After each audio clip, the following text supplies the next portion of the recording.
Today is homemade biscuits, and you're not going to believe how easy they are to put together.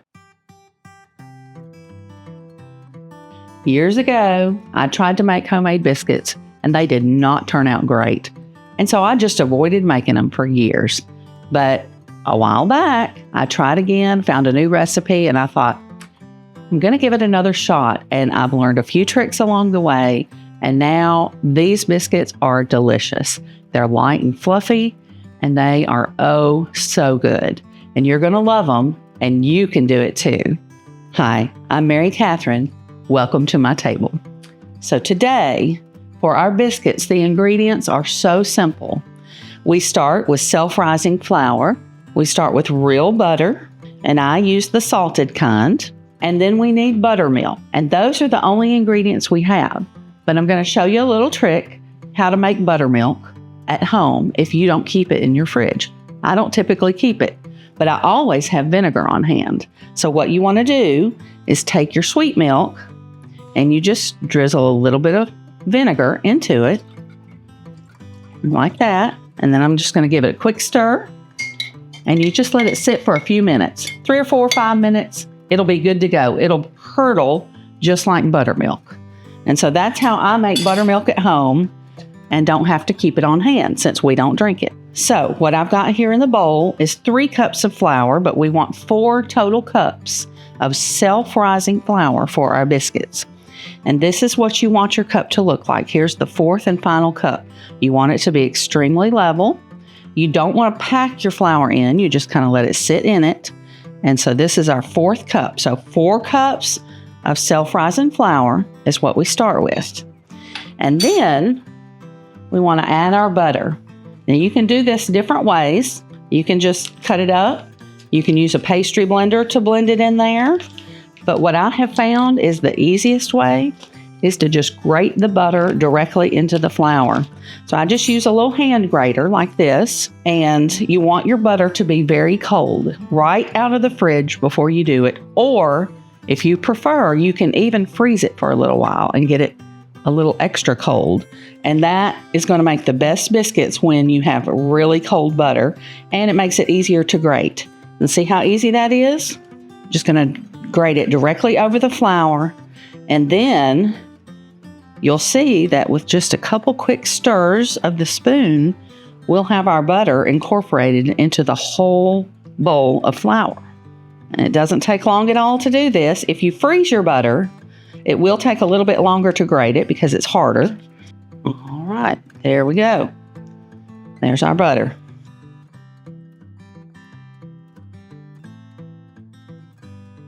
Okay, and so then I'm just going to quickly give it a stir, and you want to get that flour all over the butter.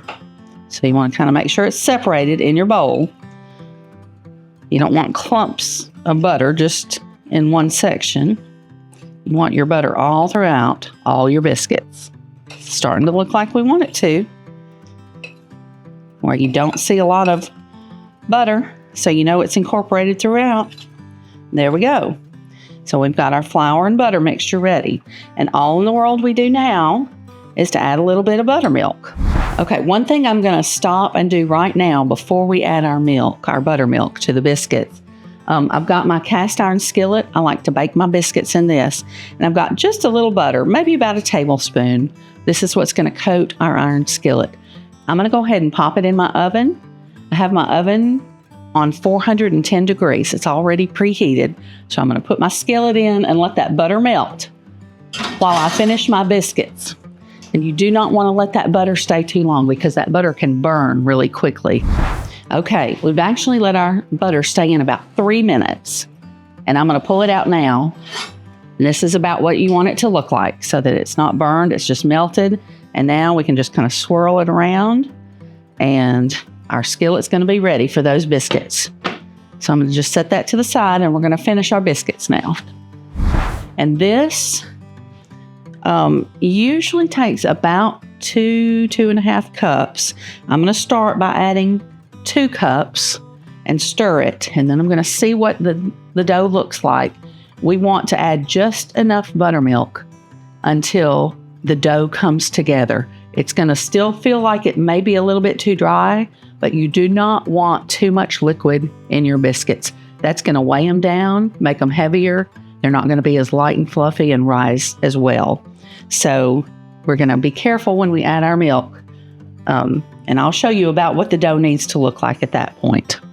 And so we're going to go ahead and start adding it to our flour. Okay, I'm going to stop at about that much and just do it a little bit at a time. And one thing about biscuits is that you do not want to stir and work it more than you need to. Anything that you do that's too much stirring or too much working the biscuits after you have the dough together is going to make the biscuits tougher. And you don't want that. So try to work them just as little as possible. That's why you only add as much milk, part of the reason that you only add as much milk as it needs and just bring it together.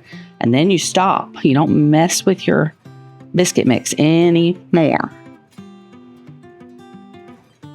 Okay, it's starting to come together, starting to form some dough. I think we're going to need a little more milk, just a little more. Okay. Stop about there, and may not need that last little bit that we put together. I think this may do it. And the reason your milk can vary is that, you know, the denseness of your flour might vary from time to time, exactly how much you get in that cup. You know, it might be packed in, even though you don't want to pack it in the cup. Sometimes you might just get a little more in that cup than other times when you're measuring out your 4 cups of self-rising flour. So that's why your milk may vary just a little bit with this recipe, but it's going to be somewhere between 2 and 2.5 cups of milk. Okay, that looks good. So I'm going to stop messing with it and going to prepare our surface to cut out our biscuits. And so now I'm going to take a little more flour, and I'm just going to stick my hand in. Got clean hands. And we're just going to sprinkle a little bit around on our surface. And then we're going to turn our biscuit dough out onto the surface here. And so now I'll get just a touch more flour and sprinkle on the top. And then I'm going to kind of bring it all together like this. And I might turn it, just fold it over just 2 or 3 times. I'm not going to do it much. And as I do that, I may need a little more flour that I may want to sprinkle under it or over it, because we don't want it to be sticking to the surface that we're working on here. We want our biscuits to come up off of that surface when we cut them out. Okay, one more turn, and then I'm going to just pat it out together. And you want to leave it fairly thick because you want good tall biscuits. So leave it fairly thick. This is probably, I don't know, 1.5 inches maybe. And that's going to be pretty good.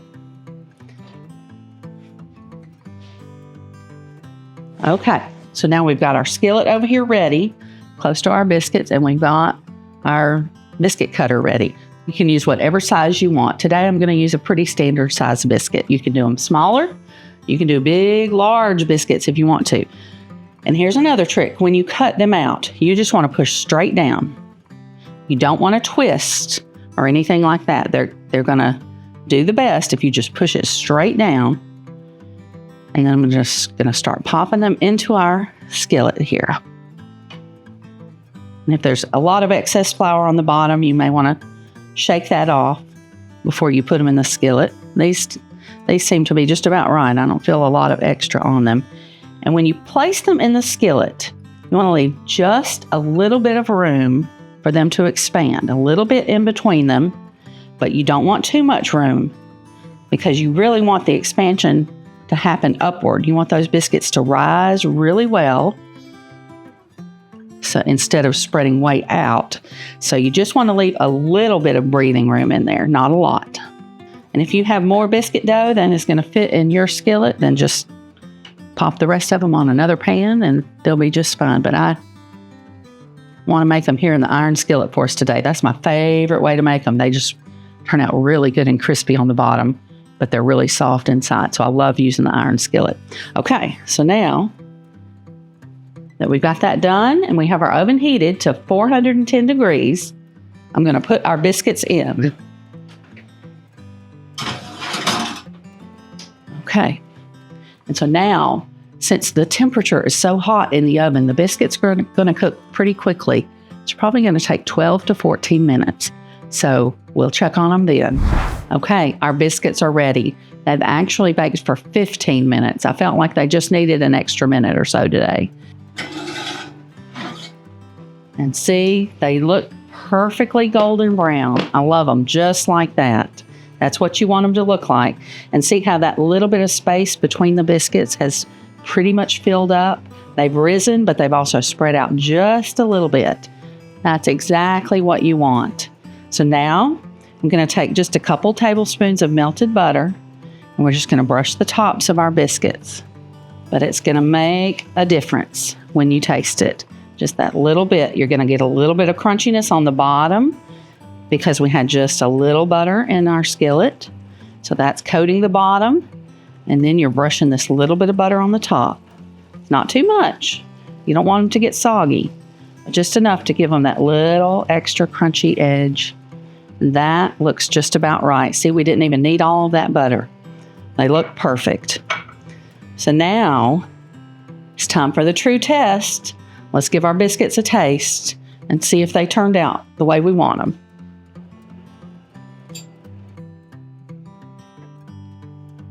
And get just a little bit of butter for the inside. That hot biscuit. I'm going to put it together just for a second while I open some jam to go on it. That butter is going to melt in no time flat with those good hot biscuits. And so now I've got some homemade strawberry jam, and I've got the link to this that you can look that video up if you want to make some strawberry jam. It's really simple too. Strawberries are in season right now for us. And so that's what you want. You want that good, yummy biscuit with that little bit of butter and some homemade strawberry jam. Okay, so I've got my biscuit ready. Let's give it a taste, see if it turned out the way we want, okay?